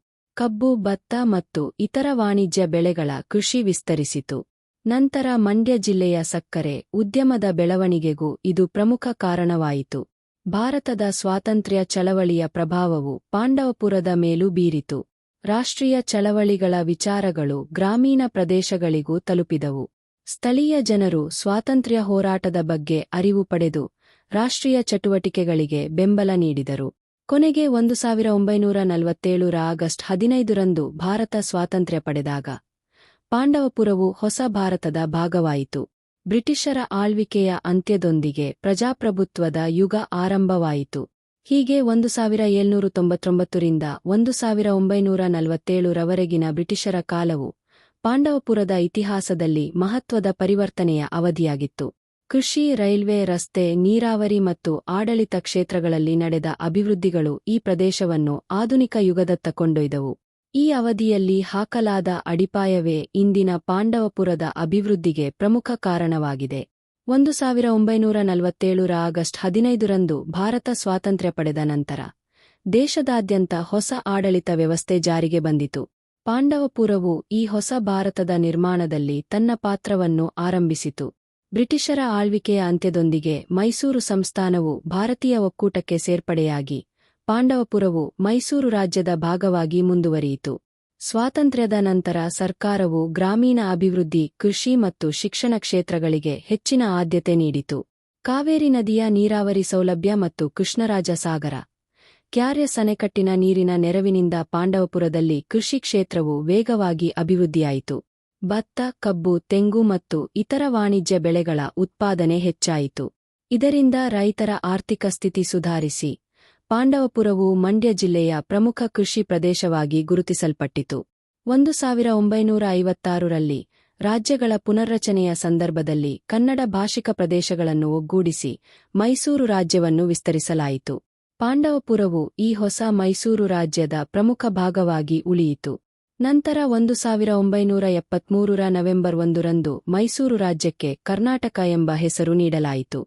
ಆ ನಂತರ ಪಾಂಡವಪುರವು ಕರ್ನಾಟಕ ರಾಜ್ಯದ ಮಂಡ್ಯ ಜಿಲ್ಲೆಯ ಪ್ರಮುಖ ತಾಲೂಕು ಕೇಂದ್ರವಾಗಿ ತನ್ನ ಸ್ಥಾನವನ್ನು ಮತ್ತಷ್ಟು ಬಲಪಡಿಸಿತು. ಸ್ವಾತಂತ್ರ್ಯಾನಂತರ ಶಿಕ್ಷಣ ಕ್ಷೇತ್ರದಲ್ಲಿಯೂ ಗಮನಾರ್ಹ ಬೆಳವಣಿಗೆ ಕಂಡುಬಂತು. ಸರ್ಕಾರಿ ಮತ್ತು ಖಾಸಗಿ ಶಾಲೆಗಳು, ಪದವಿ ಪೂರ್ವ ಕಾಲೇಜುಗಳು ಹಾಗೂ ಉನ್ನತ ಶಿಕ್ಷಣ ಸಂಸ್ಥೆಗಳು ಸ್ಥಾಪನೆಯಾಗಿ ಗ್ರಾಮೀಣ ಭಾಗದ ವಿದ್ಯಾರ್ಥಿಗಳಿಗೆ ಶಿಕ್ಷಣದ ಅವಕಾಶಗಳು ಹೆಚ್ಚಾದವು. ಇದರಿಂದ ಸಾಮಾಜಿಕ ಮತ್ತು ಆರ್ಥಿಕ ಪ್ರಗತಿಗೆ ದಾರಿಯಾಯಿತು. ಸಾರಿಗೆ ಮತ್ತು ಸಂಪರ್ಕ ವ್ಯವಸ್ಥೆಗಳ ಅಭಿವೃದ್ಧಿಯು ಪಾಂಡವಪುರದ ಬೆಳವಣಿಗೆಗೆ ಸಹಕಾರಿಯಾಯಿತು. ಬೆಂಗಳೂರು ಮೈಸೂರು ಹೆದ್ದಾರಿ, ರೈಲು ಸಂಪರ್ಕ ಮತ್ತು ಗ್ರಾಮೀಣ ರಸ್ತೆ ಜಾಲದ ವಿಸ್ತರಣೆಯಿಂದ ಜನರ ಸಂಚಾರ ಮತ್ತು ವ್ಯಾಪಾರ ಸುಲಭವಾಯಿತು. ಪಾಂಡವಪುರವು ಬೆಂಗಳೂರು, ಮೈಸೂರು ಮತ್ತು ಮಂಡ್ಯದೊಂದಿಗೆ ಉತ್ತಮ ಸಂಪರ್ಕ ಹೊಂದಿದ ಪ್ರಮುಖ ಪಟ್ಟಣವಾಗಿ ಬೆಳೆಯಿತು. ಕೃಷಿ ಆಧಾರಿತ ಕೈಗಾರಿಕೆಗಳ ಬೆಳವಣಿಗೆಯು ಈ ಪ್ರದೇಶದ ಆರ್ಥಿಕತೆಯನ್ನು ಬಲಪಡಿಸಿತು. ವಿಶೇಷವಾಗಿ ಕಬ್ಬು ಬೆಳೆ ಮತ್ತು ಸಕ್ಕರೆ ಉದ್ಯಮದ ಅಭಿವೃದ್ಧಿಯು ಸಾವಿರಾರು ರೈತರು ಮತ್ತು ಕಾರ್ಮಿಕರ ಜೀವನೋಪಾಯಕ್ಕೆ ನೆರವಾಯಿತು. ಕೃಷಿಯ ಜೊತೆಗೆ ಸಣ್ಣ ವ್ಯಾಪಾರ, ಸೇವಾ ಕ್ಷೇತ್ರ ಮತ್ತು ಉದ್ಯಮ ಚಟುವಟಿಕೆಗಳು ಬೆಳವಣಿಗೆ ಕಂಡವು. ಸಾಂಸ್ಕೃತಿಕವಾಗಿ ಪಾಂಡವಪುರವು ತನ್ನ ಪರಂಪರೆಯನ್ನು ಉಳಿಸಿಕೊಂಡಿದೆ. ಕುಂತಿಬೆಟ್ಟ, ತೊನ್ನೂರು ಕೆರೆ, ಮೇಲುಕೋಟೆ ಮತ್ತು ಸುತ್ತಮುತ್ತಲಿನ ಧಾರ್ಮಿಕ ಹಾಗೂ ಐತಿಹಾಸಿಕ ತಾಣಗಳು ಪ್ರವಾಸಿಗರನ್ನು ಆಕರ್ಷಿಸುತ್ತಿವೆ. ಜಾತ್ರೆಗಳು, ಉತ್ಸವಗಳು ಮತ್ತು ಜನಪದ ಸಂಸ್ಕೃತಿಯ ಮೂಲಕ ಈ ಪ್ರದೇಶವು ತನ್ನ ಸಾಂಸ್ಕೃತಿಕ ವೈಶಿಷ್ಟ್ಯವನ್ನು ಇಂದಿಗೂ ಕಾಪಾಡಿಕೊಂಡಿದೆ. ಇಂದು ಪಾಂಡವಪುರವು ಮಂಡ್ಯ ಜಿಲ್ಲೆಯ ಪ್ರಮುಖ ತಾಲೂಕು ಕೇಂದ್ರವಾಗಿ ಕೃಷಿ, ಶಿಕ್ಷಣ, ವ್ಯಾಪಾರ ಮತ್ತು ಪ್ರವಾಸೋದ್ಯಮ ಕ್ಷೇತ್ರಗಳಲ್ಲಿ ಗಮನಾರ್ಹ ಪ್ರಗತಿ ಸಾಧಿಸಿದೆ. ಕಾವೇರಿ ನದಿಯ ಸಮೃದ್ಧಿ, ಐತಿಹಾಸಿಕ ಪರಂಪರೆ ಮತ್ತು ಆಧುನಿಕ ಅಭಿವೃದ್ಧಿಯ ಸಮನ್ವಯದಿಂದ ಪಾಂಡವಪುರವು ಮಂಡ್ಯ ಜಿಲ್ಲೆಯ ಹೆಮ್ಮೆಯ ನಾಡಾಗಿ ಬೆಳೆಯುತ್ತಿದೆ. ಇತಿಹಾಸದ ವೈಭವವನ್ನು ಉಳಿಸಿಕೊಂಡು, ಕೃಷಿಯ ಸಮೃದ್ಧಿಯನ್ನು ಆಧಾರವನ್ನಾಗಿ ಮಾಡಿಕೊಂಡು ಅಭಿವೃದ್ಧಿಯತ್ತ ಮುನ್ನಡೆಯುತ್ತಿರುವ ನಾಡೇ ಪಾಂಡವಪುರ. ಪಾಂಡವಪುರದ ಇತಿಹಾಸವು 1000ಕ್ಕೂ ಹೆಚ್ಚು ವರ್ಷಗಳ ವೈಭವಯುತ ಪಯಣವಾಗಿದೆ. ಕಾವೇರಿ ನದಿಯ ಸಮೃದ್ಧ ತಟದಲ್ಲಿ ನೆಲೆಸಿರುವ ಈ ಪ್ರದೇಶವು ಅನೇಕ ರಾಜವಂಶಗಳ ಆಡಳಿತಕ್ಕೆ ಸಾಕ್ಷಿಯಾಗಿದೆ. ಪ್ರತಿಯೊಂದು ರಾಜವಂಶವೂ ಪಾಂಡವಪುರದ ಅಭಿವೃದ್ಧಿ, ಸಂಸ್ಕೃತಿ ಮತ್ತು ಪರಂಪರೆಯ ಮೇಲೆ ತನ್ನದೇ ಆದ ಛಾಪು ಮೂಡಿಸಿದೆ. ಈ ಐತಿಹಾಸಿಕ ಪಯಣವು ಪಶ್ಚಿಮ ಗಂಗಾ ರಾಜವಂಶದ ಕಾಲದಿಂದ ಆರಂಭವಾಗುತ್ತದೆ. ಗಂಗರು ಈ ಪ್ರದೇಶದಲ್ಲಿ ಕೃಷಿ, ನೀರಾವರಿ ಮತ್ತು ಧಾರ್ಮಿಕ ಚಟುವಟಿಕೆಗಳಿಗೆ ಅಡಿಪಾಯ ಹಾಕಿದರು. ಕೆರೆಗಳು, ಕಾಲುವೆಗಳು ಮತ್ತು ದೇವಾಲಯಗಳ ನಿರ್ಮಾಣದ ಮೂಲಕ ಪಾಂಡವಪುರದ ಅಭಿವೃದ್ಧಿಗೆ ಚಾಲನೆ ನೀಡಿದರು. ನಂತರ ಚೋಳ ರಾಜರು ಈ ಪ್ರದೇಶವನ್ನು ತಮ್ಮ ಆಡಳಿತಕ್ಕೆ ಒಳಪಡಿಸಿದರು. ಅವರು ಕೃಷಿ ವ್ಯವಸ್ಥೆಯನ್ನು ಬಲಪಡಿಸಿ ದೇವಾಲಯಗಳ ಅಭಿವೃದ್ಧಿಗೆ ಉತ್ತೇಜನ ನೀಡಿದರು. ವ್ಯಾಪಾರ ಮತ್ತು ಆಡಳಿತ ವ್ಯವಸ್ಥೆಗಳನ್ನು ಸುಧಾರಿಸುವ ಮೂಲಕ ಪ್ರದೇಶದ ಆರ್ಥಿಕ ಬೆಳವಣಿಗೆಗೆ ಸಹಕಾರಿಯಾದರು. ಅದರ ನಂತರ ಹೊಯ್ಸಳ ರಾಜರ ಆಳ್ವಿಕೆಯಲ್ಲಿ ಪಾಂಡವಪುರವು ಕಲೆ, ವಾಸ್ತುಶಿಲ್ಪ ಮತ್ತು ಧಾರ್ಮಿಕ ಚಟುವಟಿಕೆಗಳ ಕೇಂದ್ರವಾಗಿ ಬೆಳೆಯಿತು. ಹೊಯ್ಸಳರ ಕಲಾತ್ಮಕ ಪರಂಪರೆ ಮತ್ತು ದೇವಾಲಯ ಸಂಸ್ಕೃತಿಯ ಪ್ರಭಾವ ಈ ಭಾಗದಲ್ಲಿ ಆಳವಾಗಿ ಬೇರೂರಿತು. 14ನೇ ಶತಮಾನದಲ್ಲಿ ವಿಜಯನಗರ ಅರಸರು ಈ ಪ್ರದೇಶವನ್ನು ತಮ್ಮ ಸಾಮ್ರಾಜ್ಯದ ಭಾಗವನ್ನಾಗಿ ಮಾಡಿಕೊಂಡರು. ಅವರ ಕಾಲದಲ್ಲಿ ಕೃಷಿ, ನೀರಾವರಿ ಮತ್ತು ವ್ಯಾಪಾರ ವ್ಯವಸ್ಥೆಗಳು ಮತ್ತಷ್ಟು ಬಲಗೊಂಡವು. ಕಾವೇರಿ ಕಣಿವೆಯ ಸಮೃದ್ಧಿಯನ್ನು ಬಳಸಿಕೊಂಡು ಪಾಂಡವಪುರವನ್ನು ಅಭಿವೃದ್ಧಿಯ ಹಾದಿಯಲ್ಲಿ ಮುನ್ನಡೆಸಿದರು. ವಿಜಯನಗರ ಸಾಮ್ರಾಜ್ಯದ ಅವನತಿಯ ನಂತರ ಮೈಸೂರು ಒಡೆಯರು ಆಡಳಿತದ ಹೊಣೆ ಹೊತ್ತರು. ಶ್ರೀರಂಗಪಟ್ಟಣವು ಪ್ರಮುಖ ಆಡಳಿತ ಕೇಂದ್ರವಾಗಿದ್ದರಿಂದ ಪಾಂಡವಪುರವು ರಾಜ್ಯದ ಪ್ರಮುಖ ಕೃಷಿ ಮತ್ತು ವ್ಯಾಪಾರ ಕೇಂದ್ರವಾಗಿ ಬೆಳೆಯಿತು. ಒಡೆಯರ ಕಾಲದಲ್ಲಿ ಜನಜೀವನದಲ್ಲಿ ಸ್ಥಿರತೆ ಮತ್ತು ಸಮೃದ್ಧಿ ಕಂಡುಬಂತು. 18ನೇ ಶತಮಾನದಲ್ಲಿ ಹೈದರ್ ಅಲಿ ಮತ್ತು ನಂತರ ಟಿಪ್ಪು ಸುಲ್ತಾನ್ ಮೈಸೂರು ರಾಜ್ಯದ ಆಡಳಿತವನ್ನು ವಹಿಸಿಕೊಂಡರು. ಶ್ರೀರಂಗಪಟ್ಟಣ ರಾಜಧಾನಿಯಾಗಿದ್ದ ಕಾರಣ ಪಾಂಡವಪುರವು ಸೈನಿಕ ಹಾಗೂ ಆಡಳಿತಾತ್ಮಕವಾಗಿ ಮಹತ್ವ ಪಡೆದುಕೊಂಡಿತು. ರಸ್ತೆ ಸಂಪರ್ಕ, ಕೃಷಿ ಅಭಿವೃದ್ಧಿ ಮತ್ತು ವ್ಯಾಪಾರಕ್ಕೆ ಹೆಚ್ಚಿನ ಉತ್ತೇಜನ ನೀಡಲಾಯಿತು. 1799ರಲ್ಲಿ ಶ್ರೀರಂಗಪಟ್ಟಣದ ಪತನದ ನಂತರ ಮೈಸೂರು ರಾಜ್ಯವು ಬ್ರಿಟಿಷರ ಪ್ರಭಾವಕ್ಕೆ ಒಳಪಟ್ಟಿತು. ಈ ಅವಧಿಯಲ್ಲಿ ಮೈಸೂರು ಮಹಾರಾಜರು ಬ್ರಿಟಿಷರ ಮೇಲ್ವಿಚಾರಣೆಯಡಿಯಲ್ಲಿ ಆಡಳಿತ ನಡೆಸಿದರು. ರೈಲ್ವೆ, ರಸ್ತೆ, ಶಿಕ್ಷಣ ಮತ್ತು ನೀರಾವರಿ ಕ್ಷೇತ್ರಗಳಲ್ಲಿ ಮಹತ್ವದ ಅಭಿವೃದ್ಧಿ ಕಾರ್ಯಗಳು ನಡೆದವು. ಕೃಷ್ಣರಾಜ ಸಾಗರ ಅಣೆಕಟ್ಟಿನಂತಹ ಯೋಜನೆಗಳು ಪಾಂಡವಪುರದ ಕೃಷಿ ಕ್ಷೇತ್ರಕ್ಕೆ ಹೊಸ ಚೈತನ್ಯ ನೀಡಿದವು. 1947ರಲ್ಲಿ ಭಾರತ ಸ್ವಾತಂತ್ರ್ಯ ಪಡೆದ ನಂತರ ಪಾಂಡವಪುರವು ಪ್ರಜಾಪ್ರಭುತ್ವ ಆಡಳಿತ ವ್ಯವಸ್ಥೆಯ ಭಾಗವಾಯಿತು. ಮೈಸೂರು ರಾಜ್ಯದ ಮೂಲಕ 1973ರಲ್ಲಿ ಕರ್ನಾಟಕ ರಾಜ್ಯದ ಅಂಗವಾಗಿ ಮುಂದುವರಿದ ಪಾಂಡವಪುರವು ಇಂದು ಮಂಡ್ಯ ಜಿಲ್ಲೆಯ ಪ್ರಮುಖ ತಾಲೂಕು ಕೇಂದ್ರವಾಗಿ ಅಭಿವೃದ್ಧಿ ಹೊಂದುತ್ತಿದೆ. ಜನರಿಂದ ಆಯ್ಕೆಯಾದ ಪ್ರತಿನಿಧಿಗಳ ಆಡಳಿತದ ಮೂಲಕ ಶಿಕ್ಷಣ, ಕೃಷಿ, ಕೈಗಾರಿಕೆ ಮತ್ತು ಮೂಲಸೌಕರ್ಯ ಕ್ಷೇತ್ರಗಳಲ್ಲಿ ಪ್ರಗತಿ ಸಾಧಿಸುತ್ತಿದೆ. ಹೀಗೆ ಪಾಂಡವಪುರದ ಇತಿಹಾಸವು ಗಂಗರಿಂದ ಆರಂಭವಾಗಿ ಚೋಳರು, ಹೊಯ್ಸಳರು, ವಿಜಯನಗರ ಅರಸರು, ಮೈಸೂರು ಒಡೆಯರು, ಹೈದರ್ ಅಲಿ, ಟಿಪ್ಪು ಸುಲ್ತಾನ್, ಮೈಸೂರು ಮಹಾರಾಜರು ಹಾಗೂ ಆಧುನಿಕ ಭಾರತದ ಜನಪ್ರತಿನಿಧಿ ಆಡಳಿತದವರೆಗೆ ಸಾಗುವ ಸಮೃದ್ಧ ಐತಿಹಾಸಿಕ ಪಯಣವಾಗಿದೆ. ಈ ಪಯಣವು ಪಾಂಡವಪುರವನ್ನು ಇಂದಿನ ಸಮೃದ್ಧ ಸಾಂಸ್ಕೃತಿಕ ಮತ್ತು ಐತಿಹಾಸಿಕ ಮಹತ್ವದ ನಾಡಾಗಿ ರೂಪಿಸಿದೆ. Top of form. ಪಾಂಡವಪುರದ ಅಭಿವೃದ್ಧಿಯ ಹಿಂದೆ ಇರುವ ಪ್ರಮುಖ ಶಕ್ತಿ ಅದರ ಕೃಷಿ ಕ್ಷೇತ್ರವಾಗಿದೆ. ಕಾವೇರಿ ನದಿಯ ಸಮೃದ್ಧ ಜಲಸಂಪನ್ಮೂಲ ಮತ್ತು ಫಲವತ್ತಾದ ಭೂಮಿಯು ಈ ಪ್ರದೇಶವನ್ನು ಕರ್ನಾಟಕದ ಪ್ರಮುಖ ಕೃಷಿ ಕೇಂದ್ರಗಳಲ್ಲಿ ಒಂದಾಗಿ ರೂಪಿಸಿದೆ. ಶತಮಾನಗಳಿಂದಲೂ ಕೃಷಿಯೇ ಇಲ್ಲಿನ ಜನರ ಜೀವನೋಪಾಯದ ಮುಖ್ಯ ಆಧಾರವಾಗಿದ್ದು, ಇಂದಿಗೂ ಪಾಂಡವಪುರದ ಆರ್ಥಿಕತೆಯ ಬೆನ್ನೆಲುಬಾಗಿ ಉಳಿದಿದೆ. ಕಾವೇರಿ ನದಿಯ ನೀರಾವರಿ ಸೌಲಭ್ಯದಿಂದ ಪಾಂಡವಪುರದ ಹೊಲಗಳು ವರ್ಷಪೂರ್ತಿ ಹಸಿರಿನಿಂದ ಕಂಗೊಳಿಸುತ್ತವೆ. ವಿಶೇಷವಾಗಿ ಕೃಷ್ಣರಾಜ ಸಾಗರ ಕ್ಯಾರ್ಯ ಅಣೆಕಟ್ಟಿನ ನಿರ್ಮಾಣದ ನಂತರ ಈ ಪ್ರದೇಶದಲ್ಲಿ ನೀರಾವರಿ ವ್ಯಾಪಕವಾಗಿ ವಿಸ್ತರಿಸಿತು. ಇದರ ಪರಿಣಾಮವಾಗಿ ಭತ್ತ, ಕಬ್ಬು, ತೆಂಗು, ರಾಗಿ, ಜೋಳ ಹಾಗೂ ವಿವಿಧ ತೋಟಗಾರಿಕಾ ಬೆಳೆಗಳ ಉತ್ಪಾದನೆ ಗಣನೀಯವಾಗಿ ಹೆಚ್ಚಾಯಿತು. ಕಬ್ಬು ಪಾಂಡವಪುರದ ಪ್ರಮುಖ ವಾಣಿಜ್ಯ ಬೆಳೆಯಾಗಿದೆ. ವಿಶಾಲವಾದ ಕಬ್ಬಿನ ಹೊಲಗಳು ಈ ಭಾಗದ ಕೃಷಿ ವೈಭವವನ್ನು ಪ್ರತಿಬಿಂಬಿಸುತ್ತವೆ. ಕಬ್ಬಿನ ಉತ್ಪಾದನೆಯ ಹೆಚ್ಚಳದಿಂದ ಸಕ್ಕರೆ ಕೈಗಾರಿಕೆಯು ಬೆಳವಣಿಗೆ ಕಂಡಿತು. ಸಕ್ಕರೆ ಕಾರ್ಖಾನೆಗಳ ಸ್ಥಾಪನೆಯಿಂದ ರೈತರಿಗೆ ತಮ್ಮ ಉತ್ಪನ್ನಗಳಿಗೆ ಉತ್ತಮ ಮಾರುಕಟ್ಟೆ ದೊರೆಯಿತು. ಇದರಿಂದ ಸಾವಿರಾರು ರೈತರು ಮತ್ತು ಕಾರ್ಮಿಕರ ಜೀವನೋಪಾಯ ಸುಧಾರಿಸಿತು. ಭತ್ತದ ಕೃಷಿಯೂ ಕೂಡ ಪಾಂಡವಪುರದ ಕೃಷಿ ಆರ್ಥಿಕತೆಯಲ್ಲಿ ಪ್ರಮುಖ ಸ್ಥಾನ ಹೊಂದಿದೆ. ಕಾವೇರಿಯ ನೀರಿನಿಂದ ನೀರಾವರಿ ಪಡೆಯುವ ಭತ್ತದ ಗದ್ದೆಗಳು ಈ ಭಾಗದ ಕೃಷಿ ಸಂಸ್ಕೃತಿಯ ಪ್ರತೀಕವಾಗಿವೆ. ಉತ್ತಮ ಗುಣಮಟ್ಟದ ಅಕ್ಕಿ ಉತ್ಪಾದನೆಯ ಮೂಲಕ ಪಾಂಡವಪುರವು ಮಂಡ್ಯ ಜಿಲ್ಲೆಯ ಪ್ರಮುಖ ಭತ್ತ ಬೆಳೆಯುವ ಪ್ರದೇಶಗಳಲ್ಲಿ ಒಂದಾಗಿದೆ. ತೆಂಗಿನ ತೋಟಗಳು ಮತ್ತು ಇತರೆ ತೋಟಗಾರಿಕಾ ಬೆಳೆಗಳು ರೈತರಿಗೆ ಹೆಚ್ಚುವರಿ ಆದಾಯವನ್ನು ಒದಗಿಸುತ್ತವೆ. ಇತ್ತೀಚಿನ ವರ್ಷಗಳಲ್ಲಿ ಹಣ್ಣುಗಳು, ತರಕಾರಿಗಳು ಮತ್ತು ಹೂವಿನ ಕೃಷಿಯು ವಿಸ್ತರಿಸಿದ್ದು, ಕೃಷಿ ಕ್ಷೇತ್ರಕ್ಕೆ ಹೊಸ ಆಯಾಮವನ್ನು ನೀಡಿದೆ. ಕೃಷಿಯ ಬೆಳವಣಿಗೆಯೊಂದಿಗೆ ವ್ಯಾಪಾರ ಮತ್ತು ಸಾರಿಗೆ ಕ್ಷೇತ್ರಗಳು ಅಭಿವೃದ್ಧಿ ಕಂಡಿವೆ. ರೈಲು ಮತ್ತು ರಸ್ತೆ ಸಂಪರ್ಕದ ಉತ್ತಮ ವ್ಯವಸ್ಥೆಯಿಂದ ಕೃಷಿ ಉತ್ಪನ್ನಗಳನ್ನು ರಾಜ್ಯದ ವಿವಿಧ ಭಾಗಗಳಿಗೆ ಮತ್ತು ಹೊರರಾಜ್ಯಗಳಿಗೆ ಸಾಗಿಸಲು ಅನುಕೂಲವಾಗಿದೆ. ಇದರಿಂದ ಪಾಂಡವಪುರವು ಕೃಷಿ ಉತ್ಪನ್ನಗಳ ವಹಿವಾಟಿನ ಪ್ರಮುಖ ಕೇಂದ್ರವಾಗಿ ಬೆಳೆಯಿತು. ಆಧುನಿಕ ಕೃಷಿ ತಂತ್ರಜ್ಞಾನಗಳು, ಯಾಂತ್ರೀಕರಣ, ಸುಧಾರಿತ ಬೀಜಗಳು ಮತ್ತು ಸರ್ಕಾರಿ ಯೋಜನೆಗಳ ನೆರವಿನಿಂದ ರೈತರು ಹೆಚ್ಚಿನ ಉತ್ಪಾದನೆ ಸಾಧಿಸುತ್ತಿದ್ದಾರೆ. ಕೃಷಿ ಸಹಕಾರ ಸಂಘಗಳು ಮತ್ತು ರೈತ ಸಂಘಟನೆಗಳು ಕೃಷಿ ಕ್ಷೇತ್ರದ ಅಭಿವೃದ್ಧಿಗೆ ಸಹಕಾರ ನೀಡುತ್ತಿವೆ. ಇಂದು ಪಾಂಡವಪುರವು ಕೇವಲ ಕೃಷಿ ಪ್ರದೇಶವಲ್ಲ, ಅದು ಕೃಷಿ ಆಧಾರಿತ ಆರ್ಥಿಕತೆಯ ಯಶಸ್ವಿ ಮಾದರಿಯಾಗಿದೆ. ಕಾವೇರಿಯ ನೀರು, ರೈತರ ಶ್ರಮ ಮತ್ತು ಕೈಗಾರಿಕಾ ಬೆಳವಣಿಗೆಯ ಸಮನ್ವಯದಿಂದ ಪಾಂಡವಪುರವು ಮಂಡ್ಯ ಜಿಲ್ಲೆಯ ಸಮೃದ್ಧಿಯ ಸಂಕೇತವಾಗಿ ಗುರುತಿಸಿಕೊಂಡಿದೆ. ಕಾವೇರಿಯ ನೀರು, ರೈತರ ಬೆವರು ಮತ್ತು ಹಸಿರು ಹೊಲಗಳ ಸಮೃದ್ಧಿಯೇ ಪಾಂಡವಪುರದ ಅಭಿವೃದ್ಧಿಯ ಅಡಿಪಾಯವಾಗಿದೆ.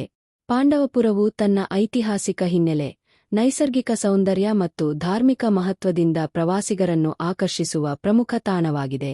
ಕಾವೇರಿ ನದಿಯ ಸಮೃದ್ಧ ಪರಿಸರದಲ್ಲಿ ನೆಲೆಸಿರುವ ಈ ಪ್ರದೇಶವು ಬೆಟ್ಟಗಳು, ಕೆರೆಗಳು ಮತ್ತು ಪುರಾತನ ದೇವಾಲಯಗಳ ಮೂಲಕ ವಿಶಿಷ್ಟ ಗುರುತನ್ನು ಪಡೆದುಕೊಂಡಿದೆ. ಪಾಂಡವಪುರಕ್ಕೆ ಭೇಟಿ ನೀಡುವವರನ್ನು ಮೊದಲಿಗೆ ಸೆಳೆಯುವುದು ಪ್ರಸಿದ್ಧ ಕುಂತಿಬೆಟ್ಟ. ಮಹಾಭಾರತದ ಪಾಂಡವರು ಮತ್ತು ಅವರ ತಾಯಿ ಕುಂತಿದೇವಿಯೊಂದಿಗೆ ಈ ಬೆಟ್ಟದ ಸಂಬಂಧವಿದೆ ಎಂಬ ಸ್ಥಳೀಯ ನಂಬಿಕೆ ಜನಪ್ರಿಯವಾಗಿದೆ. ಎತ್ತರದ ಬಂಡೆಗಳು ಮತ್ತು ಸುಂದರ ಪ್ರಕೃತಿ ದೃಶ್ಯಗಳಿಂದ ಕೂಡಿರುವ ಕುಂತಿಬೆಟ್ಟವು ಟ್ರೆಕ್ಕಿಂಗ್ ಪ್ರಿಯರ ನೆಚ್ಚಿನ ತಾಣವಾಗಿದೆ. ಬೆಟ್ಟದ ಶಿಖರದಿಂದ ಕಾಣುವ ಸೂರ್ಯೋದಯದ ದೃಶ್ಯವು ಪ್ರವಾಸಿಗರಿಗೆ ಮರೆಯಲಾಗದ ಅನುಭವವನ್ನು ನೀಡುತ್ತದೆ. ಕುಂತಿಬೆಟ್ಟದ ಸಮೀಪದಲ್ಲೇ ಇರುವ ತೊನ್ನೂರು ಕೆರೆ ಪಾಂಡವಪುರದ ಮತ್ತೊಂದು ಅಮೂಲ್ಯ ಆಕರ್ಷಣೆಯಾಗಿದೆ. ಬೆಟ್ಟಗಳಿಂದ ಆವರಿಸಲ್ಪಟ್ಟಿರುವ ಈ ವಿಶಾಲ ಜಲಾಶಯವು ತನ್ನ ಶಾಂತ ವಾತಾವರಣ ಮತ್ತು ನೈಸರ್ಗಿಕ ಸೌಂದರ್ಯಕ್ಕಾಗಿ ಪ್ರಸಿದ್ಧವಾಗಿದೆ. ಇತಿಹಾಸದ ಪ್ರಕಾರ ಶತಮಾನಗಳ ಹಿಂದೆ ನಿರ್ಮಿಸಲ್ಪಟ್ಟ ಈ ಕೆರೆಯು ನೀರಾವರಿ ಮತ್ತು ಜಲಸಂಗ್ರಹಣೆಯಲ್ಲಿ ಪ್ರಮುಖ ಪಾತ್ರ ವಹಿಸಿದೆ. ಸ್ವಚ್ಛವಾದ ನೀರು, ಹಸಿರು ಪರಿಸರ ಮತ್ತು ಪ್ರಶಾಂತ ವಾತಾವರಣದಿಂದ ತೊನ್ನೂರು ಕೆರೆಯು ಪ್ರಕೃತಿ ಪ್ರಿಯರ ನೆಚ್ಚಿನ ತಾಣವಾಗಿದೆ. ಪಾಂಡವಪುರದ ಪ್ರವಾಸಿ ವೈಭವಕ್ಕೆ ಮತ್ತಷ್ಟು ಕಳೆ ತರುವುದು ಮೇಲುಕೋಟೆ. ಪುರಾತನ ಇತಿಹಾಸ ಮತ್ತು ಆಧ್ಯಾತ್ಮಿಕ ಮಹತ್ವ ಹೊಂದಿರುವ ಈ ಕ್ಷೇತ್ರವು ಕರ್ನಾಟಕದ ಪ್ರಮುಖ ವೈಷ್ಣವ ಧಾರ್ಮಿಕ ಕೇಂದ್ರಗಳಲ್ಲಿ ಒಂದಾಗಿದೆ. ಶ್ರೀ ಚೆಲುವನಾರಾಯಣಸ್ವಾಮಿ ದೇವಾಲಯ ಮತ್ತು ಯೋಗ ನರಸಿಂಹಸ್ವಾಮಿ ದೇವಾಲಯಗಳು ಸಾವಿರಾರು ಭಕ್ತರನ್ನು ಆಕರ್ಷಿಸುತ್ತವೆ. ಶ್ರೀ ರಾಮಾನುಜಾಚಾರ್ಯರೊಂದಿಗೆ ಸಂಬಂಧ ಹೊಂದಿರುವ ಈ ಪವಿತ್ರ ಕ್ಷೇತ್ರವು ಧಾರ್ಮಿಕ, ಸಾಂಸ್ಕೃತಿಕ ಮತ್ತು ಐತಿಹಾಸಿಕ ಮಹತ್ವವನ್ನು ಹೊಂದಿದೆ. ಮೇಲುಕೋಟೆಯ ಬೆಟ್ಟಗಳಿಂದ ಕಾಣುವ ದೃಶ್ಯಗಳು ಮತ್ತು ಅಲ್ಲಿನ ಪ್ರಾಚೀನ ವಾಸ್ತುಶಿಲ್ಪ ಪ್ರವಾಸಿಗರನ್ನು ಆಕರ್ಷಿಸುತ್ತವೆ. ಹೀಗೆ ಕುಂತಿಬೆಟ್ಟದ ಸಾಹಸಮಯ ಪ್ರಕೃತಿ, ತೊನ್ನೂರು ಕೆರೆಯ ಮನಮೋಹಕ ಸೌಂದರ್ಯ ಮತ್ತು ಮೇಲುಕೋಟೆಯ ಆಧ್ಯಾತ್ಮಿಕ ವೈಭವ ಒಂದಾಗಿ ಪಾಂಡವಪುರವನ್ನು ಮಂಡ್ಯ ಜಿಲ್ಲೆಯ ಪ್ರಮುಖ ಪ್ರವಾಸಿ ತಾಣವನ್ನಾಗಿ ರೂಪಿಸಿವೆ. ಇತಿಹಾಸ, ಪ್ರಕೃತಿ ಮತ್ತು ಭಕ್ತಿಯ ಸಂಗಮವಾಗಿರುವ ಈ ಪ್ರದೇಶವು ಪ್ರತಿಯೊಬ್ಬ ಪ್ರವಾಸಿಗನಿಗೂ ವಿಶಿಷ್ಟ ಅನುಭವವನ್ನು ನೀಡುತ್ತದೆ. ಪ್ರಕೃತಿಯ ಸೊಬಗು, ಇತಿಹಾಸದ ಹೆಮ್ಮೆ ಮತ್ತು ಭಕ್ತಿಯ ಪರಿಮಳ ಒಂದೇ ಸ್ಥಳದಲ್ಲಿ ಅನುಭವಿಸಬೇಕಾದರೆ ಪಾಂಡವಪುರವೇ ಸೂಕ್ತ ತಾಣವಾಗಿದೆ. ಇಂದು ಪಾಂಡವಪುರವು ಮಂಡ್ಯ ಜಿಲ್ಲೆಯ ಪ್ರಮುಖ ತಾಲೂಕು ಕೇಂದ್ರವಾಗಿ ಗುರುತಿಸಿಕೊಂಡಿದ್ದು, ಇತಿಹಾಸ, ಕೃಷಿ, ಶಿಕ್ಷಣ ಮತ್ತು ಅಭಿವೃದ್ಧಿಯ ಸಮನ್ವಯದ ನಾಡಾಗಿ ಬೆಳೆಯುತ್ತಿದೆ. ಕಾವೇರಿ ನದಿಯ ಸಮೃದ್ಧ ನೀರಾವರಿ ಸೌಲಭ್ಯದಿಂದ ಕೃಷಿ ಕ್ಷೇತ್ರದಲ್ಲಿ ಮಹತ್ವದ ಸ್ಥಾನವನ್ನು ಉಳಿಸಿಕೊಂಡಿರುವ ಪಾಂಡವಪುರವು ಕಬ್ಬು, ಭತ್ತ, ತೆಂಗು ಹಾಗೂ ವಿವಿಧ ವಾಣಿಜ್ಯ ಬೆಳೆಗಳ ಉತ್ಪಾದನೆಯಲ್ಲಿ ಮುಂಚೂಣಿಯಲ್ಲಿದೆ. ಕೃಷಿ ಆಧಾರಿತ ಕೈಗಾರಿಕೆಗಳು ಮತ್ತು ಸಕ್ಕರೆ ಉದ್ಯಮದ ಬೆಳವಣಿಗೆಯು ಇಲ್ಲಿನ ಆರ್ಥಿಕತೆಗೆ ಬಲ ತುಂಬಿವೆ. ಶಿಕ್ಷಣ ಕ್ಷೇತ್ರದಲ್ಲಿಯೂ ಪಾಂಡವಪುರವು ಗಮನಾರ್ಹ ಪ್ರಗತಿಯನ್ನು ಸಾಧಿಸಿದೆ.